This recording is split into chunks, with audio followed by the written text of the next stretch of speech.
ये प्रभु श्री राम की वंदना। तो मैंने आपने तुलसी बाबा ने जैसी बोली वैसे करते रहे, 500 वर्षों से करते रहे, लेकिन केवल वंदना से ही काम चलता तो प्रभु श्री राम का मंदिर टूटता नहीं। मैं केवल तुलसी बाबा की कही हुई बातें बोलने के लिए नहीं आया, न ये बातें देश भर में बोलता हूं, न ये रटवाता हूं, बल्कि इसमें जो निहितार्थ था तुलसी बाबा का वो कहने के लिए देश भर में घूमता रहता हूं। एक चौपाई से शुरुआत करते हैं। उस चौपाई का निहितार्थ क्या है उसके बाद में वहां से शुरू करते हैं जहां से 500 वर्ष की यात्रा शुरू होती है। हर जगह जाता हूं, कुछ नए तरीके से फिर बात ध्यान आती है और फिर उस बात को कहने की शुरुआत करता हूं। अब हम साथ साथ गाएंगे, अब वो बेला है जब हम साथ साथ गाएंगे। मंगल भवन अमंगल हारी, द्रव उस दशरथ अजर बिहारी। राम सिया राम गाइए।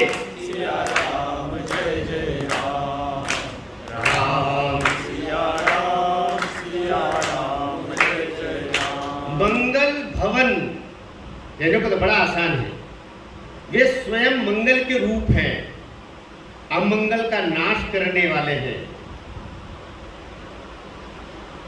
प्रभु श्री राम दशरथ जी को जो आनंद प्रदान किया वह आनंद हम सबको प्रदान करने वाले सुरुचि पूर्ण रूप से हम सबको दर्शन दे, हमारे भीतर विराजित हो जाए। ये तो प्रार्थना है, यह संपूर्ण सार है, ये पूरी रामचरितमानस का सार है, ये ध्येय है, लक्ष्य है। आखिर हम उनके गुणानुवाद को क्यों स्मरण करते हैं? चौपाई के कुछ अंश मुझे याद आते हैं, उन अंशों का हम इससे समाहित करते हैं और फिर मैं व्याख्या की उस बात को लेता हूं कि बिनु पद चले सुने बिनु काना, कर बिनु कर्म करे विधि नाना। राम सिया राम सगाइए। राम जय जय राम, राम सिया राम, सीता राम जय जय राम। कर अब जब वे बिना हाथ के सारे काम करते हैं, कर बिनु कर्म करे विधि नाना, आनंद रहित सकल रस भोगी। बिना मुंह नहीं है लेकिन सारे रसों का आस्वादन करते हैं। वक्ता बड़ बिन जोगी, उनके जिह्वा नहीं है लेकिन वे बहुत बड़े वक्ता है। ये क्यों बोल दिया तुलसी ने? तुलसी ने क्या केवल निर्गुण संत की बात कहने के लिए ना, तुलसी जब बोल रहे हैं कि बिनु पद चले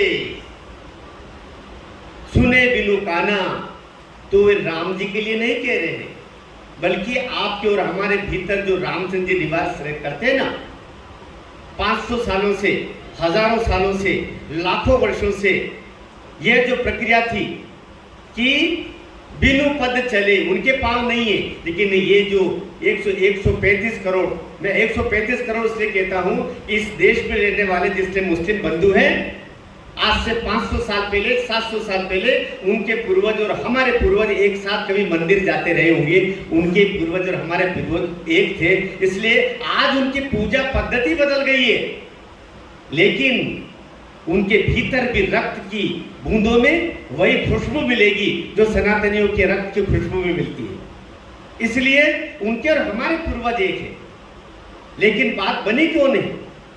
तुलसी बाबा उसी ओर इशारा कर रहे हैं कि रामचंद्र जी निर्गुण राम ईश्वर, ये बिनु पद चले, बिना पांव के चलते। कैसे चल रहे?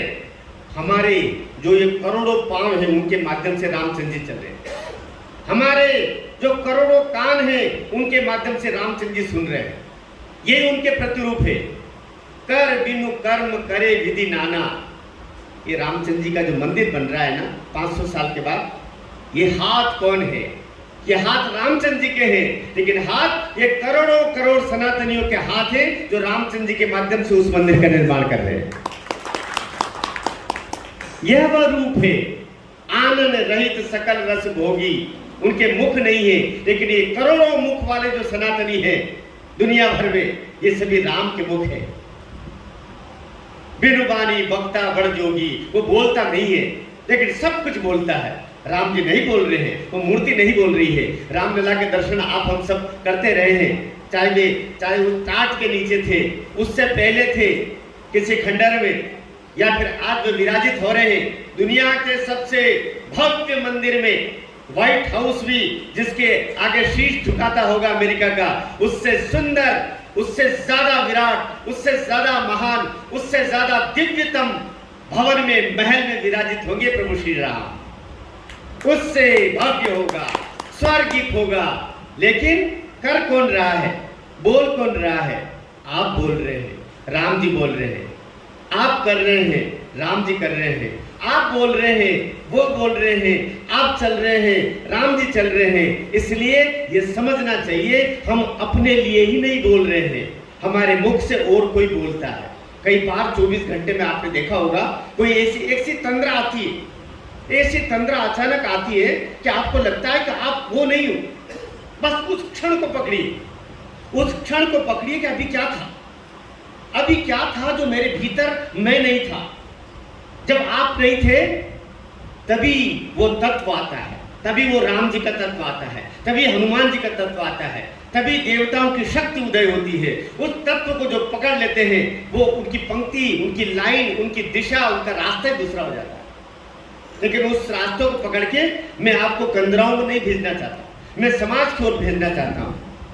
अगर समाज के बिना राम का काम पूरा होता तो बात ही क्या थी। जब प्रभु श्री राम वनवास में जा रहे थे तो सीता जी का हरण हो गया। लक्ष्मण जी के साथ ढूंढते ढूंढते ढूंढते किष्किंध्या तक पहुंचे। मैं आप लोगों को शुरुआत, अभी तो संख्या ज्यादा हो गई चिंतामणि जी, लेकिन शुरू में देख रहा था तो मैंने अभी एक यात्रा की थी अशोक वाटिका से अयोध्या तक। संपूर्ण 11,000 किलोमीटर की यात्रा हम लोगों ने की।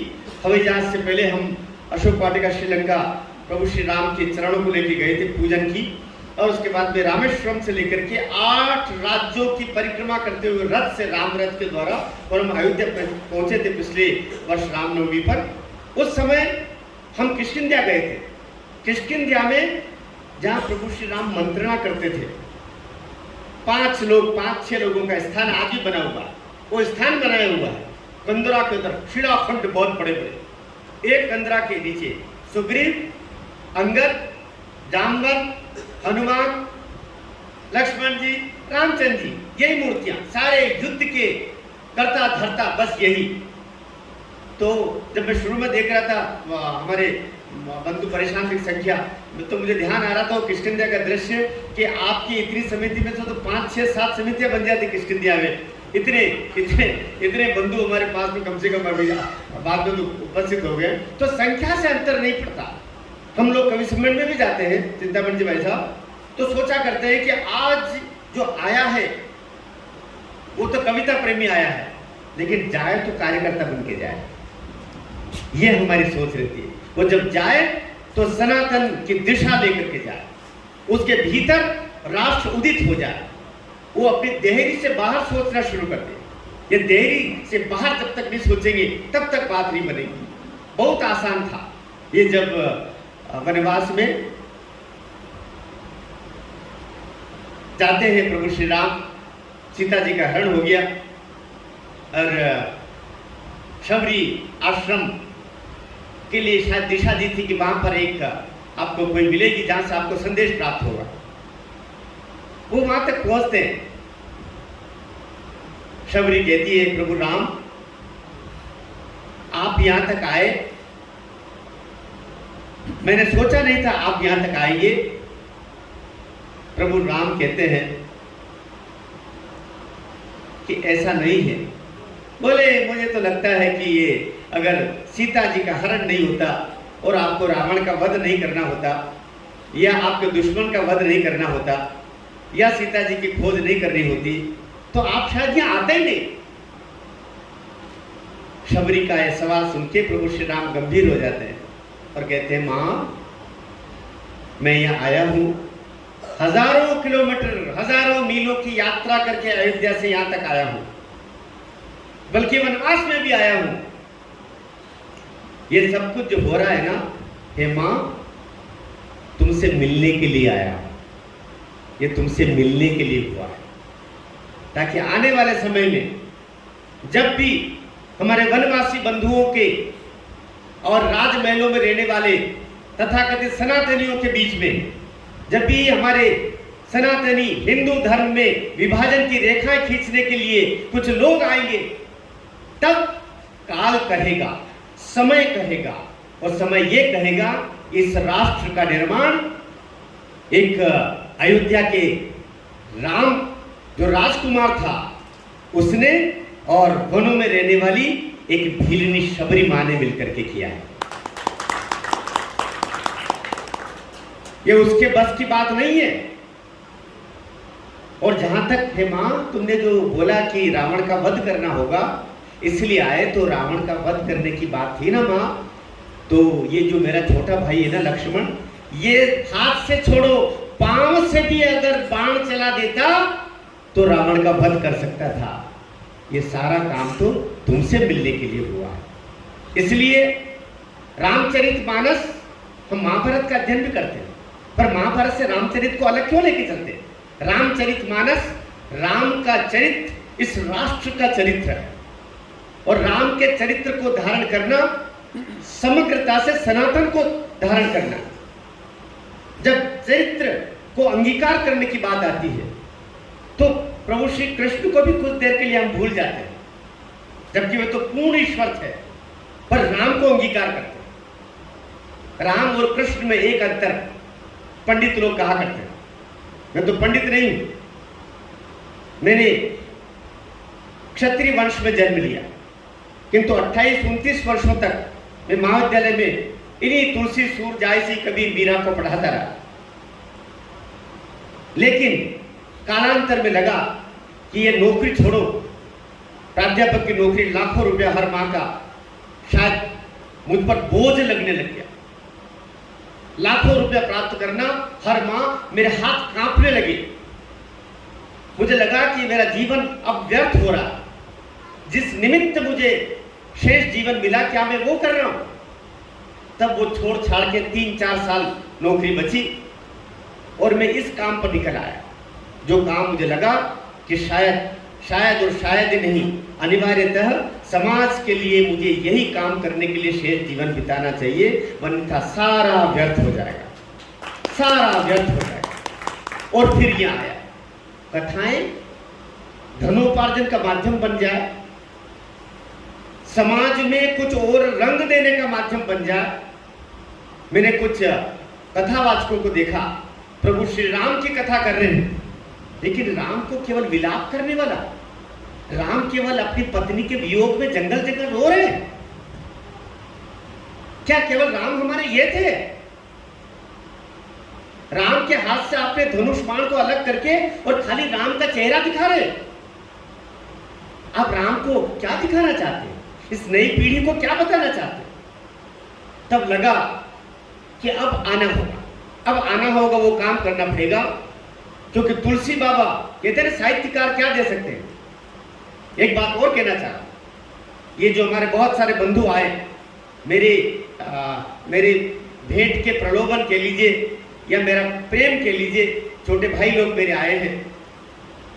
कवि होना बड़ी बात है। मोदी जी बड़ा काम कर रहे हैं, उससे पहले भी अन्य लोगों ने बड़ा काम किया, और जो आएंगे वो भी बड़ा काम करेंगे। लेकिन रोजगार रोजगार रोजगार रोजगार रोजगार दे, रोजगार दे। आप जानते हैं संसार में करोड़ों लोगों को रोजगार कौन दे रहा है?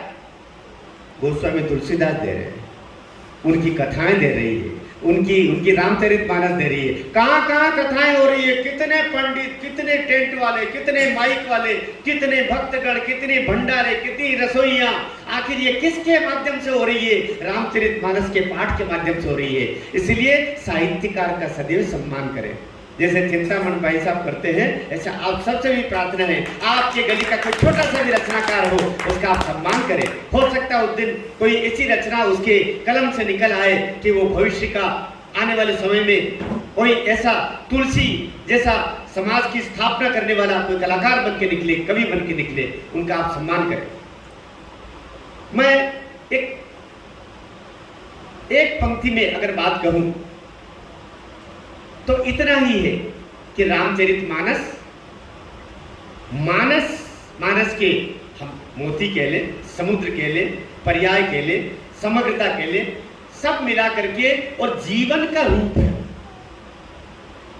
और राम, ये जो एक और चौपाई आती है, चलिए उसको बोलते हैं, धीरज धर्म मित्र अरुणारे, बोला करता हूं, अक्सर बोला करता हूं और याद भी दिलाया करता हूं इस बात के लिए। धीरज धर्म मित्र अरुणारी, आपत्काल परख ये चारी। राम सिया राम जय जय राम। चार लोग हैं जिनकी परीक्षा भाई करते रहो, टटोलते रहो। अब कोई इसको जैसे तुलसी बाबा की किसी चौपाई को ले बैठे कुछ भाई लोग, जिनको न रामचरितमानस से मतलब है, न राम के काव्य से मतलब है, न तुलसी से मतलब है, उनको किसी से मतलब नहीं, उनको केवल कुछ वोटों को इधर उधर करने से मतलब है, कुछ समाज के अच्छे लोगों को भ्रमित करने से मतलब है कि वो एक ढोल गवार शूद्र पशु नारी, ये सब तारण के अधिकारी। अरे तुम अवधि जानते बाबा, अवधि जानते भैया जी, मेरे मोटे तगड़े भैया राजा, तो शायद तुम ऐसा बोलते ही नहीं, ऐसा बिल्कुल नहीं सोचते। तारण का अर्थ होता है देखना, परखना, संभालना, पोषण करना, चिंता करना। प्रताड़ना अलग होता है, ताड़ना अलग होता है। इसलिए जरा अर्थ तक तो जाओ। अर्थ को जाने बिना तुमको ईश्वर ने, विधाता ने, देश के लोकतंत्र ने कुछ ऐसी योजना बनाई कि तुमको कोई एक नाम दे दिया, समाज का कोई आइकॉन दे दिया, थोड़ा सा नाम क्या हो गया, आप समाज को भ्रमित करना शुरू कर दिए। इसलिए कहना चाहता हूं, इसकी व्याख्या पहले कर देना चाह रहा हूं। कहते हैं कि ये सब इनको पीटना चाहिए, इनको मारना चाहिए, ढोल गवा शुद्र। 500 साल पहले चलिए, तमाम जाति व्यवस्थाएं, तमाम जो ये चिंता, ये जो चीजें हुई है, ये मुगलों के आने के पश्चात हुई है।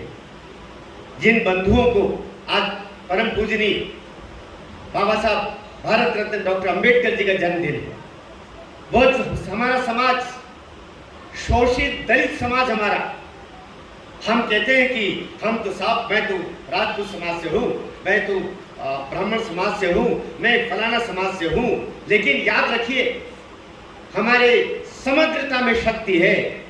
जहाँ आवश्यकता पड़ेगी समग्रता की, वहाँ आपको एक एक करके, क्योंकि सामने वाला ये नहीं देखेगा कि आप राजपूत समाज से हैं, महाजन समाज से हैं, या फला राठौर समाज से हैं, या आप कुनबी समाज से हैं, पाटीदार समाज से हैं, यादव समाज से हैं।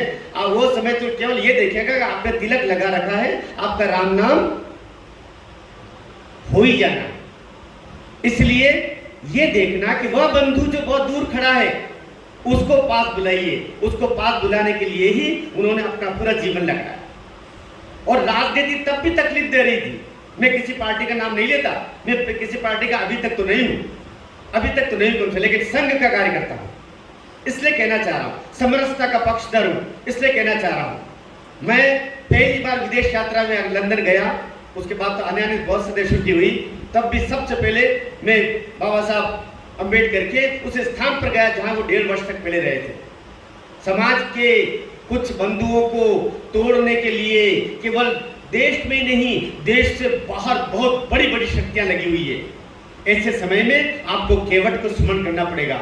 ऐसे समय में आपको शबरी को अपना सम्मान देना पड़ेगा अपनी ओर से, तब जाकर के हम कुछ काम कर पाएंगे। सबको जोड़ के रखना है, क्योंकि शबरी के बिना, केवट के बिना राम पूरे नहीं होते। मैं जो उल्लेख कर रहा था, इसकी इस चौपाई का जरूर मैं स्पष्ट कर देना चाह रहा हूं। ढोल वो भी कहां कितना बजाना है, वो जो ढोल बजाता है वही जानता है कि कहां कौन सा स्वर निकलेगा। उसकी भी जांच परख चाहिए, उसका भी ध्यान चाहिए। गवार गंवार अज्ञानी व्यक्ति, अज्ञानी एक हमारा ये कहावत है कि नादान की दोस्ती और जी का जंजाल, ये भी कहा जाता है, नादान की दोस्ती जी का जंजाल, ये उसी का भावार्थ है कि गंवार आपने ध्यान नहीं रखा, पता नहीं कहाँ कौन सा काम होकर गुजरेगा और उसका परिणाम आपको खुद को ही नहीं पूरे समाज को भोगना पड़ जाएगा। इसलिए उसकी संभाल रखना पड़ेगी, उसकी देखभाल करना पड़ेगी। ढोल, गंवार और शूद्र जब कहते हैं तो आप जानते हैं शूद्र प्रकारांतर से व्यापक अर्थ में क्या होता है। शूद्र का अर्थ केवल दलित नहीं होता है।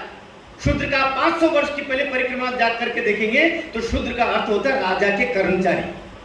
राजा के जितने भी कर्मचारी, राजा के अतिरिक्त उन सबको उस श्रेणी में कर्मचारी वर्ग जितना भी होता है, चाहे वो कलेक्टर हो जाए, उस जमाने में तो होते नहीं थे, लेकिन जितने भी होते थे उन सबको राजा के अधीन जो काम करता है उन सबको शास्त्रों में उस श्रेणी में गिना गया।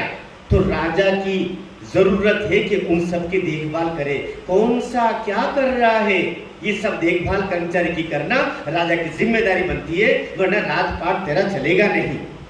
और फिर कहा नारी, नारी जब कहते हैं तो नारी तो मां हमारी सीता भी थी, लेकिन नारी शूर्पणखा भी तो थी। जरा बहुत भी आपकी चूक हुई कि वो किधर से क्या काम कर, क्योंकि उसको प्रभु ने अलग अलग अलग हार मान से बनाया है। हम कहते हैं स्त्री को स्त्री पुरुष बराबर है, याद रखना स्त्री पुरुष बराबर बिल्कुल नहीं। मैं प्रोफेसर हूं और प्रोफेसर एकमात्र ऐसा ये संबोधन होता है जो रिटायरमेंट के बाद भी प्रोफेसर कहलाया जाता है।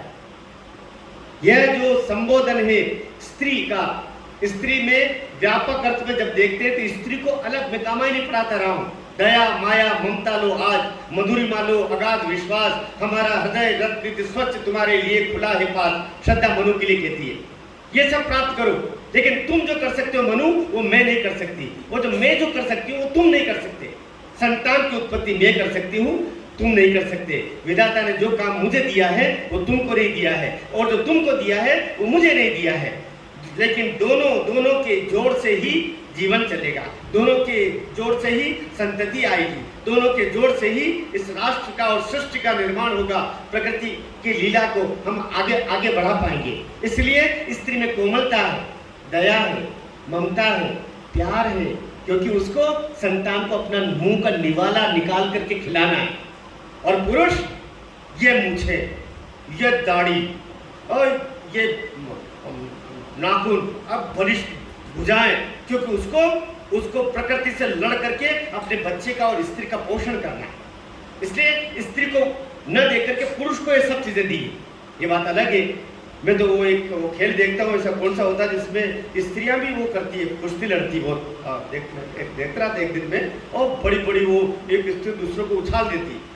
लेकिन ये स्त्री का काम नहीं दिया प्रकृति ने। प्रकृति ने जो उसका काम दिया है वो बहुत कोमलता से ओतप्रोत है। प्रकृति ने, ईश्वर संसार में नहीं आ सकता। ईश्वर किसने देखा है? किसी ने नहीं देखा है, लेकिन स्त्री को सबने देखा है। स्त्री का यहाँ होना ईश्वर का होना है। स्त्री का यहाँ होना प्रकृति की समग्रता का साक्षात रूप होना है। स्त्री का यहाँ होना देवताओं के प्रतिरूप का सृष्टि पर होना। इसलिए केवल लोकतांत्रिक कारणों से, अनान्य कारणों से हम समानता करें, सब कुछ करें, लेकिन स्त्री का अस्तित्व बचा रहना चाहिए। और जब अस्तित्व कहता हूं तो केवल तथाकथित कारणों से नहीं कह रहा हूं, समग्र गुणों के आधार पर कह रहा हूं। स्त्री को स्त्री बने रहने दीजिए, वरना हमारी और पूरे संसार की जो मूल पहचान है वह भी कहीं क्षरित हो जाए। शूर्पणखा कहां से गड़बड़ हुई? पूरी रावण के और राम जी के द्वंद्व का, युद्ध का, और पूरा उस युद्ध का कारण ही शूर्पणखा थी। और थोड़ा सा अगर संभाल लिया जाता, वो कुसंस्कार अगर वहां से नहीं पड़ते तो शायद ये नौबत नहीं आती। भई बरखा, एक और चौपाई बोलता, भई बरखा चली फूटी कियारी, वर्षा हुई और क्यारी में जितना पानी था बह के निकल पड़ा।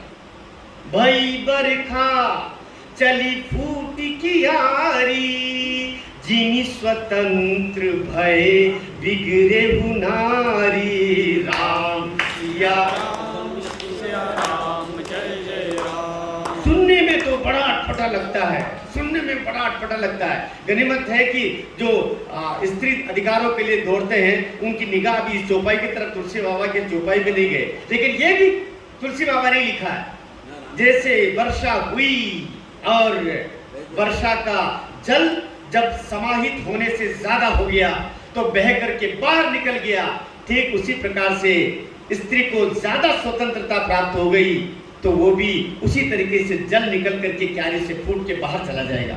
इसलिए अंकुश आवश्यक है। लव जिहाद को लेके बहुत परेशान होते, तुलसी बाबा ने शायद इसीलिए कहा होगा, बेटियों का मोबाइल चेक करते रहिए। 24 घंटे में 2 घंटे के लिए, 4 घंटे के लिए माँ का कर्तव्य बनता है। बेटी कॉलेज जाती है, स्कूल जाती है, बाहर जाती है, उसका मोबाइल पास में ले ले, उसका जो लॉक वॉक क्या आजकल होते हैं उन सबको उसको खोल करके और चेक करे किससे बात कर रही, क्या बात कर रही। क्योंकि स्त्री अलग हाड़ मांस की बनी है, उसके अंदर भावुकताएं ज्यादा है। मैं कहूं अगर बहुत कठोर शब्दों में तो उसको मूर्ख बनाया जाना ज्यादा आसान है। बहुत सरलता से उसको कहीं अपने व्यामों में लेकर के और फिर 35 टुकड़े कर दिए जाते हैं, और 35 से ज्यादा टुकड़े भी हो सकते हैं। कई बालिकाएं ऐसी होगी जो उनके पते तक नहीं, वो कहां गई हो। मैं तो जिस क्षेत्र से आता हूं खरगोन से, वहां तो हमारे सुदूर आदिवासी अंचल में क्या हो रहा हो, कौन क्या कर रहा हो। 100 करोड़ सनातनियों के मध्य हमारी कन्याओं की रक्षा के लिए एक तंत्र जो विकसित हो जाना चाहिए था अब तक, वो नहीं हुआ। तुलसी बाबा उसी ओर इशारा कर रहे थे, भई बरखा चली फूट। मैं बार बार इस बात का उल्लेख करता हूं, स्त्री पुरुष को समान मत आंकिए, लड़के और लड़की को समान मत आंकिए। लड़की ज्यादा मूल्यवान है, मैं कहना चाह रहा हूं। लड़की ज्यादा चिंता करना है, उसकी स्त्री की ज्यादा चिंता करना है। यही चिंता करने के लिए तुलसी बाबा ने कहा, ढोल गवार शूद्र पशु नारी ये सब ताड़न किया गया, इनकी चिंता ज्यादा करना पड़ेगी, इनकी देखभाल ज्यादा करना पड़ेगी। तो भाई उत्तर प्रदेश के जो हमारे कोई ये भैया है जो अजीब किस्म से, मुझे लगता है कि जो रावण की जो सेना चल रही थी उसमें से कुछ तत्व अभी भी बच गए होंगे, जो इधर उधर कहीं आकर के रामचरितमानस की कुछ चौपाइयां लेकर के उनके उद्धरण दिया करते रहे होंगे। लेकिन तुलसी बाबा तक पहुंचना, रामचरितमानस के एक एक शब्द में, एक शब्द में 16,000 अर्थ निकलते तुलसी की एक चौपाई के, एक शब्द के। इसलिए इतना आसान नहीं है। क्या सोच के बोला होगा, रामचरितमानस बदल दो, उसके प्रति जलाने के का पाप कर रहे। इसलिए मेरा निवेदन है, जहां कहीं भी समाज में जरा बहुत भी, और याद रखिएगा, ऐसा कोई सज्जन मनुष्य नहीं कर रहा, और वो जिसको दुर्जन मनुष्य भी कर रहा तो उसके पीछे कोई शक्ति काम कर रही है। उस शक्ति तक पहुंचना होगा, वो चिंता करनी पड़ेगी इसके पीछे है कौन, आखिर ये कौन करवा रहा है ऐसा। इसलिए तब राम की कथा पूर्ण होगी, तब राम की जो यात्रा है वह पूर्ण होगी। तो मैं एक चौपाई का विशेष स्मरण कर रहा हूं, हरि अनंत, अलग अलग तरीके से रामचरितमानस से करीब 1500 साल पहले वाल्मीकि जी ने रामायण लिखी, और वाल्मीकि जी से बेहतर, वाल्मीकि जी से ज्यादा तो कोई नहीं जानता, क्योंकि उनके तो आश्रम में सीता माता रही है, वहां तो लव कुश हुए हैं। लेकिन उन्होंने जो चीजें दी उन चीजों में कुछ अदलाव बदलाव हुआ। उसके बाद मैंने तो यात्रा की है, वहां से रामेश्वरम से तमिलनाडु, आपका फिर आपका कर्नाटक, फिर महाराष्ट्र, फिर इधर छत्तीसगढ़, फिर झारखंड, उड़ीसा और उत्तर प्रदेश, ये फिर मध्य प्रदेश होते हुए उत्तर प्रदेश चित्रकूट होते हुए हम वहां तक गए थे। पूरे 51 दिन की यात्रा हमारी थी। अलग अलग तरीके से अलग अलग संस्मरण मिलते हैं। जब हम गए तो कई स्थानों पर, चिंतामणि जी भाई साहब, कई स्थानों पर श्रीलंका में, आपको ये बताया, मुझे बड़ा दुख हुआ, और लंका जाने के बाद में मुझे और स्पष्ट हुआ, हमारे बौद्ध पंथ के मानने वाले बंधुओं को बौद्ध बन जाना मतलब हिंदू धर्म से अलग हो जाना। अरे नादानो, हम तो 21 लोग गए थे भगवान राम के चरण लेकर के, और हमको यहाँ से कहा गया था भारत से दूतावास के द्वारा, देखना आप लोग जहाँ जय श्री राम बोलते हो ना, ऐसा नहीं कि वहाँ जाके और श्रीलंका में कोलंबो एयरपोर्ट उतर के शुरू मत कर देना। तो हम सब 21 लोग हैं तो वो डरे से गए, अजनबी जी हम डरे हुए थे, मित्तर जी सारे उस सब ने बोले कोई बोलना नहीं अपना को, हमको लगा यहाँ से हमको वापस कर देंगे। लेकिन जैसे हम वहाँ पर गए, एयरपोर्ट पर कोलंबो उतरे और एयरपोर्ट से बाहर निकले, तो हमारे सिंबली बंधु जो हमारे हिंदू ही होते हैं और बौद्ध मत के मानने वाले करीब 50 ऐसे 150 200 और मीडिया के बंधु, वो सब एयरपोर्ट पर आए और हम तो डरे सहमे थे, लेकिन फूल हार सब लेकर के वो हमारे सामने आए और उन्होंने गगन भेदी नारे वहां पर लगाए, जय श्री राम। आप बोलो जय श्री राम, जय श्री राम, जय जय श्री राम। जितने भी बंधु थे एयरपोर्ट पर कोलंबो सब आकर बाहर आ गए, एयरपोर्ट से बाहर निकल के आ गए लोग, ये बाहर आवाज क्या आ रही, और हमको लगा हम कोलंबो में नहीं है, हम लखनऊ में। इतना आनंद, इतना आनंद। उसके बाद में फिर हमारी हिम्मत खुली और मैं बौद्ध मत के मानने वाले बंधुओं से कहना चाह रहा हूँ, पूरे इस आर्यावर्त में अर्थात इन 10 देशों में, अफगानिस्तान से लेकर, अफगानिस्तान में तो खैर बचे ही नहीं है, लेकिन बर्मा से लेकर के इधर जो हमारे श्रीलंका तो मुख्य है, और पास के जितने भी हमारे बौद्ध मत के मानने वाले लोग हैं, उनके सबसे बड़े यामा, सबसे बड़े संत कह लीजिए, उन्होंने इंदिरा जी को भी बुलाया था। उसमें हमारे बीच में कुछ हमारे यशविराज जी भी गए हुए थे, दिग्विजय सिंह जी गए हुए थे, मोदी जी अभी नहीं जा पाए हैं वहाँ पर, लेकिन ये सारे बड़े बड़े लोग, बड़े बड़े राजनेता लोग उनके उस मठ में गए। सबसे बड़े यामा जो सारे इन 10 हमारे भारतवर्ष में उन्हीं के अंतर्गत आता है, वो भारत में भी आते हैं। उन्होंने हमको संदेश भिजवाया, मीडिया से उनको पता चला कि भारत से 21 लोग आए हैं, राम जी के चरण लेके आए हैं।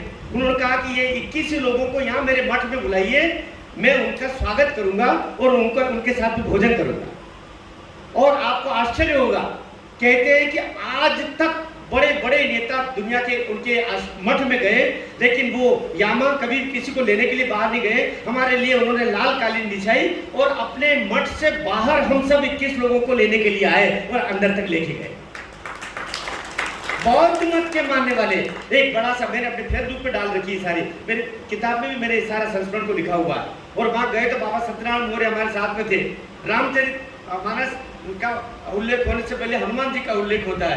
पूरी हनुमान चालीसा हम सब लोगों ने और बौद्ध यामा ने भी हमारे साथ मिलकर के, और गौतम बुद्ध जी की प्रतिमा के सम्मुख मठ में हम लोगों ने हनुमान चालीसा का गायन किया। उसके बाद में जो 21 व्रत होते हैं बौद्ध पंथ के, उसका भी पाठ किया। और उन्होंने कहा कि पूरे यहाँ पर 76% बौद्ध लोग हैं श्रीलंका में, 3% मुस्लिम है, 14% हिंदू बंधु हैं। तो हिंदू बंधु तो आपके हमारे हैं ही, लेकिन 76% जितने भी हमारे बौद्ध मत के मानने वाले हैं, वे सब भी भीतर से राम भक्त ही है। आप निश्चिंत रहिए, आपके साथ में हम सब लोग, पूरे श्रीलंका में आपको कहीं भी आवश्यकता पड़े, हम सब लोग आपके साथ में हैं। हमारे साथ उन्होंने भोजन किया। तो ये चीज यहाँ जब देखते हैं, हनुमान जी की तस्वीर जला रहे, गणेश जी के साथ तो कुछ कर रहे, ये जो नव बौद्ध है, जो बौद्ध है ही नहीं। गौतम बुद्ध तो हिंदू राजकुमार थे, केवल पूजा पद्धति बदली। और एक बात, इस बड़े व्यक्तित्व का चूंकि जन्मदिन है, इसलिए वो प्रसंग भी कह देना चाह रहा हूं। जब अंबेडकर जी को, बाबा साहब को याद आया कि 1935 में उन्होंने बोला था कि हिंदू बन के पैदा हुआ हूं, लेकिन हिंदू बन के मैं मरूंगा नहीं, मैं अब क्या करूं। समय 1953 में जब उन्होंने नेहरू के मंत्रिमंडल से त्याग पत्र दे दिया, मुझे तुम्हारे मंत्रिमंडल में नहीं रहना, क्योंकि तुम जैन, बौद्ध और सिख पंथ को हिंदू के अंतर्गत समाहित नहीं कर रहे हो। केवल इस मतांतर के कारण से पंडित जी के उस कैबिनेट से उन्होंने त्याग पत्र दिया बाबा साहब ने, और ये सब अभिलेख में है, पूरा विरोध दर्ज करवाया हुआ। उसके बाद में वो अलग हुए, और उसके पश्चात मृत्यु कब होती है, उनकी मृत्यु आप लोग जानते हैं, दिसंबर 1956 में बाबा साहब ने आखिरी सांस ली। लेकिन मृत्यु से केवल 4 महीने पहले जुलाई में उन्होंने बौद्ध पंथ को स्वीकार किया। क्यों किया? वे गए अपने गुरुजी के पास में। उनके गुरुजी कौन थे? गाडगे जी महाराज। गाडगे जी आप जो महाराष्ट्र के लोग जानते होंगे कि कितना ब्राह्मण वर्ग में कितना पूजित ये नाम होता है। गाडगे जी महाराज उनके गुरुजी थे। बोले गुरुजी मैंने 1935 में, अर्थात मैंने कभी कहा है कि मैं हिंदू बन के पैदा हुआ, लेकिन हिंदू बन के मरूंगा नहीं। मैं उस वचन को पूरा करना चाह रहा हूँ। उधर से जो हैदराबाद का नवाब है वो मुझे मुस्लिम बनाना चाह रहा है, बहुत प्रलोभन दे रहा है। इधर ये जो हमारे अंग्रेज लोग हैं वे ईसाई बनाने के लिए बहुत सारे प्रलोभन दे रहे हैं। गुरुजी महाराज जी मुझे मार्गदर्शन करें। गाडगे जी महाराज बोलते हैं, हे भीमराव, ऐसा कोई कृत्य मत करना, ऐसा कोई काम मत करना कि आने वाला समय तुमको क्षमा नहीं करे। इसलिए उन्होंने न तो ईसाई बनना स्वीकार किया, न ही इस्लाम स्वीकार किया, बल्कि जिस पंथ में हिंदू धर्म की जड़ें हैं उस जड़ों से सदैव जुड़े रहने के लिए उन्होंने बौद्ध पंथ को स्वीकार किया और बौद्ध पंथ में ही आगे चल के उन्होंने अपने सभी जो शिक्षा थी वो उन्होंने प्राप्त की। क्योंकि जड़ों से जुड़े रहे, जो वृक्ष अपनी जड़ों को भूल जाता है वो सूख जाता है। इसलिए तमाम तो आज का यह दिवस उस विराट व्यक्तित्व के स्मरण करने का दिवस भी है जो समरसता का पर्याय है। जब भी कभी, क्योंकि भीमराव जी अंबेडकर बाबा साहब केवल नारे का नाम नहीं, केवल वो एक अलग रंग का गमछा पहन लिया और उनके नाम से खाली जय जयकार करते रहे या उनकी मूर्ति के लिए लड़ते रहे, वो तो मूर्ति के आदमी नहीं थे, वो तो विचार के नाम थे।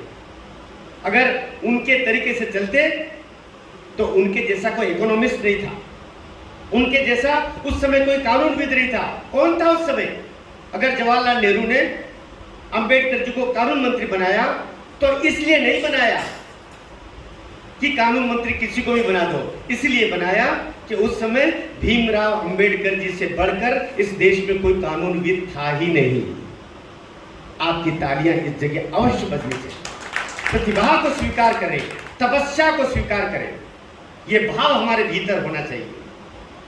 उस समय जब देश आजाद हुआ, पंडित जी हमारे प्रधानमंत्री बन गए। आप जानते हैं उस समय 1 रुपया, 1 डॉलर, 1 पाउंड तीनों बराबर। पाउंड चलता है हमारे ब्रिटेन में, अमेरिका में चलता है आपका डॉलर और हमारे यहाँ चलता रुपया, तीनों एक समान थे। क्या कारण रहा पंडित जी?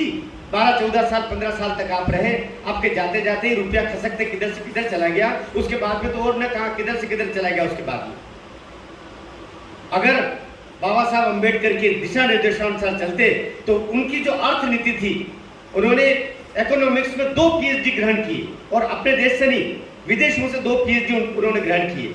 उनके शास्त्र के हिसाब से चलते तो अमेरिका का डॉलर नहीं, आज दुनिया में देश में जो हमारा रुपया है वो दुनिया पर राज कर रहा होता। केवल उनका उस बात का पालन करना था जैसे वो चाहते थे। इसलिए हमें और महापुरुषों को खंडों में मत बांटिए। मैंने आज आगर में भी इस बात को बोला, मैं राजपूत हूँ, क्षत्रिय हूँ, केवल महाराणा प्रताप मेरे हो गए, मैं मराठा हूँ, शिवाजी महाराज केवल उनके हो गए, अंबेडकर जी क्या केवल कुछ दलितों के हो गए? महापुरुषों को छोटा मत बनाइए, महापुरुष बहुत बड़े थे। आप महापुरुषों को जितना बड़ा बनाएंगे यह देश उतना बड़ा होता जाएगा। इसलिए इस राष्ट्र की अवधारणा हमारे राष्ट्र पुरुषों में है। उन समग्रता में उनके भीतर जो जो सच्चाइयाँ थी, अच्छाइयाँ थी, वैराग्यपन था, उनको अंगीकार करते हुए उनको अपने भीतर समाहित करके उनको ऊपर लेकर के जाएंगे तो ये राष्ट्र महान बनेगा। मैं 1-2 छंद अपने सुना दूं। तुलसी बाबा है ही और तुलसी बाबा के उदाहरण में देता रहता हूँ, लेकिन मेरे 1-2 छंद आपको सुनाऊंगा और एक गीत की कुछ पंक्तियाँ पहले सुनाता हूँ। राम जी, मेरे बहुत सारे गीत वायरल हुए। अजनबी जी तो जानते हैं। आपका अजनबी किसने नाम रख दिया है? भाभी भी इसी नाम से बोलती है, बहुत परिचित है ना? परिचित है ना? परिचित है। तो मैं जो है एक गीत सुनाता। रामचंद्र जी, सीतामढ़ी जी भाई साहब, राम जी, लक्ष्मण, सीता जी चित्रकूट में है और चित्रकूट आप जानते हैं 200, 250, 300 किलोमीटर दूर है, अयोध्या से ज्यादा दूर नहीं। तो खबरें आती रहती थी छन छन के अयोध्या में। अयोध्या वासी क्या सोचते? एक मौलिक चिंतन का एक गीत है मेरा।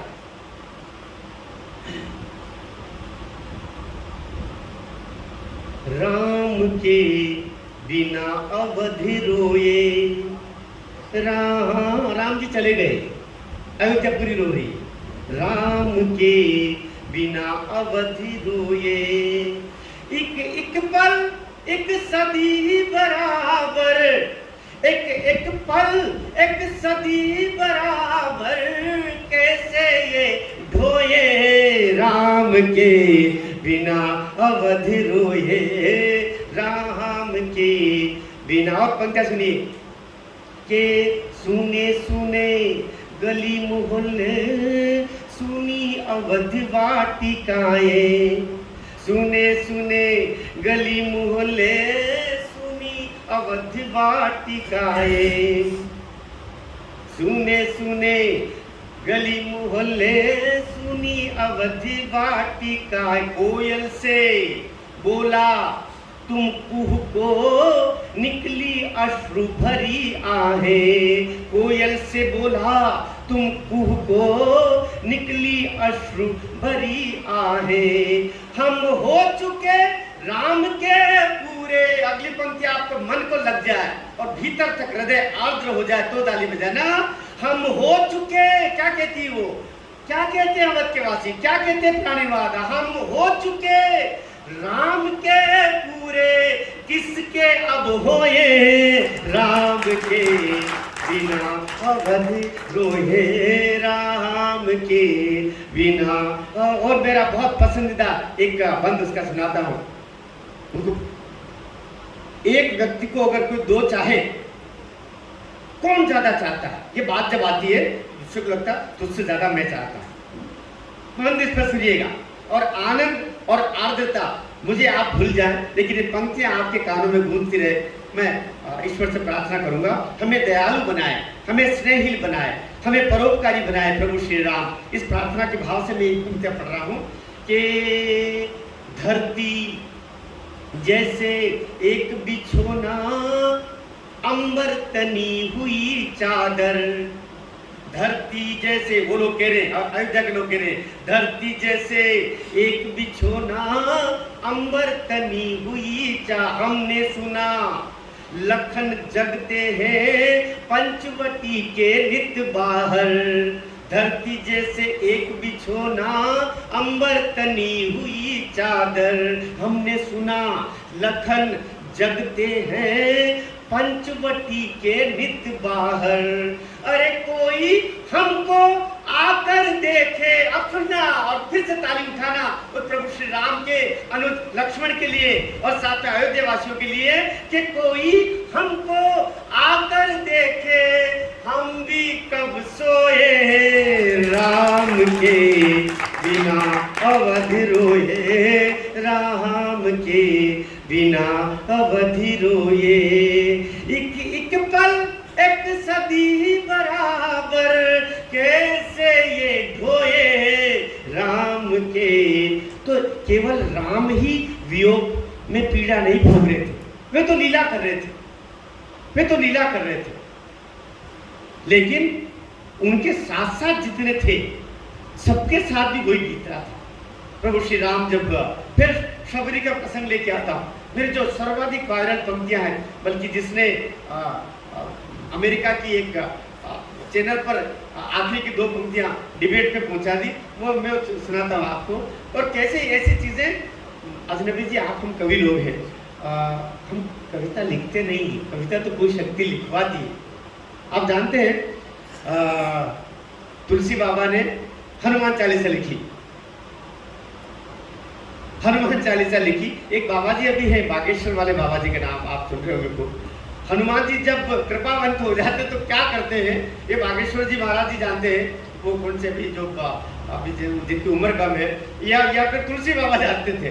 तुलसी बाबा के साथ में तो साक्षात उन्होंने कहा था कि तुलसी चंदन सब चित्रकूट में दर्शन की बात आई तो एक बोले मुझे दर्शन होना चाहिए, हनुमान जी मुझे दर्शन करवाओ, राम लक्ष्मण के दर्शन होना।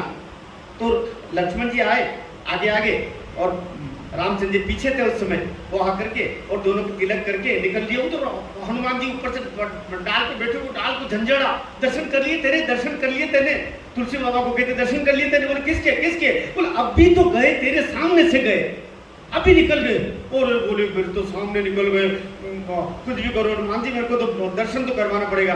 बोल दे इस दफे तेरे गलती कर ली, अगली बार मैं तेरे को पहले से बोलूंगा, एक दफे और भी मौका दिलवा सकता हूँ, एक दफे और मौका दिलवा सकता हूँ। और आपको पता है ये उद्धरण में आता है, तुलसी बाबा के उद्धरणों में आता है।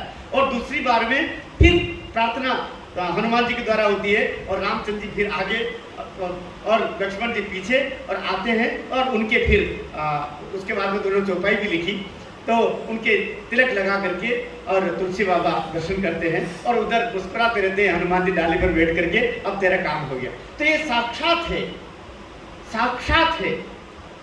तो जैसे ही वहां पर ये दोनों पहुंचते हैं, मेरी बहुत बहुत पसंदीदा पंक्ति, मैं भावुक हो जाता हूँ बोलते समय, आखिरी की बेला में आपको लेके चल रहा हूँ एक तरीके से। तो वो शबरी माँ का प्रसंग है। माँ प्रतीक्षा रोज करती, फूल ताजे ताजे लेके आती, फल ताजे ताजे लेके आती। मैं उस स्थान पर भी गया हूँ जो महाराष्ट्र और कर्नाटक की बाउंड्री पर है बिल्कुल, जहाँ शबरी माँ का आश्रम है और जहाँ शबरी का वो वृक्ष के कहते हजारों वर्षों से अभी वो है, तो इतना बड़ा तो उसका तना है। तो वो प्रभु राम आगे, लक्ष्मण पीछे। अचानक राम जी कहते कि लक्ष्मण ये देखिए, ये फूल ही फूल दिखाई दे रहे हैं, ये आखिर क्या, ये पगडंडी किधर जा रही है। और कविता बनती है। और मैं सोचता हूँ कि समरसता के लिए मुझे रामचंद्र जी ने ही शायद ऐसी पंक्तियां लिखवाई होगी। पंक्तियां सुनाता हूँ। फूल सजी पगडंडी निहारते, फूल के भी बड़े भाग्य लिखे हैं। फूल के कितने बड़े भाग्य कि प्रभु श्री राम उनको देख रहे हैं। हमने तो छुआ तो इनका भाग्य जग गया, लेकिन प्रभु श्री राम ने देख लिया। उन फूलों का क्या भाग्य है जिनको प्रभु श्री राम ने देख लिया। कवि लिखता है, फूल सजी पगडंडी निहारते, फूल के भी बड़े भाग लिखे हैं। आश्रम पे कई आश्रम थे, किंतु छोटी सी कुटिया पे जाके टिके हैं, छोटी सी कुटिया पे जाके टिके हैं। तो झूठे किए हुए बेर सभी देखो, संभालना पंक्तियों को, झूठे किए हुए बेर सभी देखो, झूठे उन बेरों के मोल बिके हैं। और शबरी में शबरी में शबरी में भीलनी देखे सभी, शबरी में भीलनी देखे सभी, प्रभु राम को उसमें कौशल्या दिखे हैं। शबरी में भीलनी देखे सभी, प्रभु राम को। तब समरसता आती समाज में। राम होना आसान नहीं है, राम होना ईश्वर हो जाना है। इसलिए अगर हम हर माह में हम शबरी को देखने के साथ साथ कौशल्या को देखना शुरू कर दें, कौशल्या में शबरी को देखना शुरू कर दें, शबरी में भी कौशल्या को देखना शुरू कर दें, तो शायद समाज का हित हो जाए। चार पंक्तियां मुझे और मेरी जो बहुत पसंदीदा है वो देख करके और फिर हम जय श्री राम कर लेते हैं। मुझे लगता है कि ठीक 11 बजे का समय हो जाएगा, अनुकूल समय हो जाएगा। थोड़ा रात्रि विश्राम भी होना जरूरी है। हम भी सुबह से 7 बजे के निकले हुए हैं, तो ठीक ही रहेगा। चार पंक्तियां और आपको अपने मन की पंक्तियां सुनाता हूँ, और जो मुझे बहुत पसंद है। और कुछ लोग इसको दल से भी जोड़ लेते हैं, यदि मैंने इसमें दल का नाम नहीं लिया है, लेकिन फिर भी जाने क्यों लोग जोड़ लेते हैं कि जो राम को पसंद नहीं करता है उस दल की दशा क्या होती है, उस तरीके से कहते हैं। मैंने वो प्रसंग नहीं रखा था। मेरा प्रसंग तो ये था कि चिंतामणि जी भाई साहब, कि राम से तू बन रहा, सब अपने अपने तरीके से काम कर रहे। कोई ये काम कर रहा, कोई वो उठा रहा, कोई वो उठा रहा, कोई उधर से लेके जा रहा, कोई ये पत्थर उठा रहा।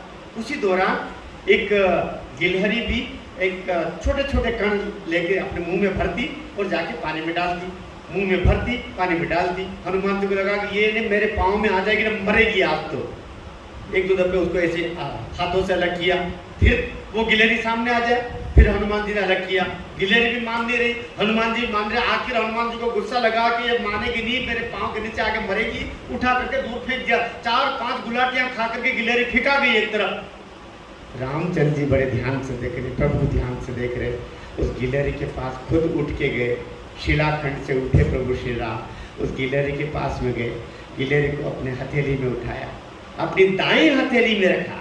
दाई हथेली ज्यादा पवित्र होती है। रामचंद्र जी दाई हथेली में रखते हैं उस गिलहरी को, और बड़े प्यार से उसके पीठ के ऊपर उंगलियां फिराते हैं और कहते हैं, बहुत बहुत बुरा लगा ना, इस हनुमान ने तुमको उठा के फेंक दिया, चोटें लगी है ना, बहुत बुरा लगा ना, ये हनुमान बहुत बुरा है ना।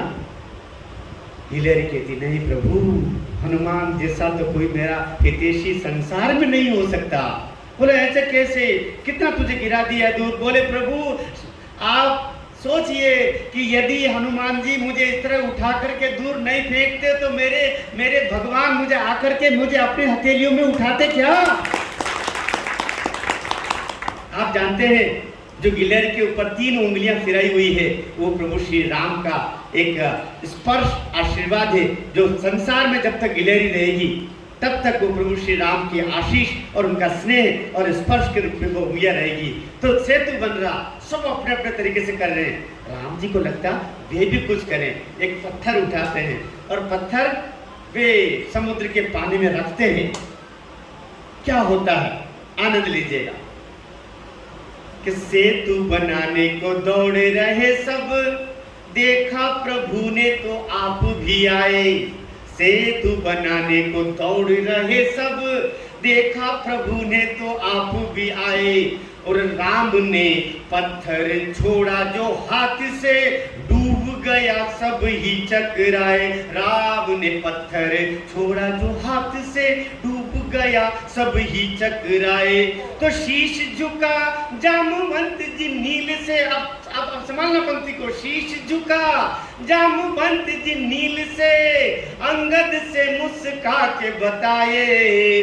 शीश झुका जामवंत जी नील से, अंगद से मुस्का के बताए।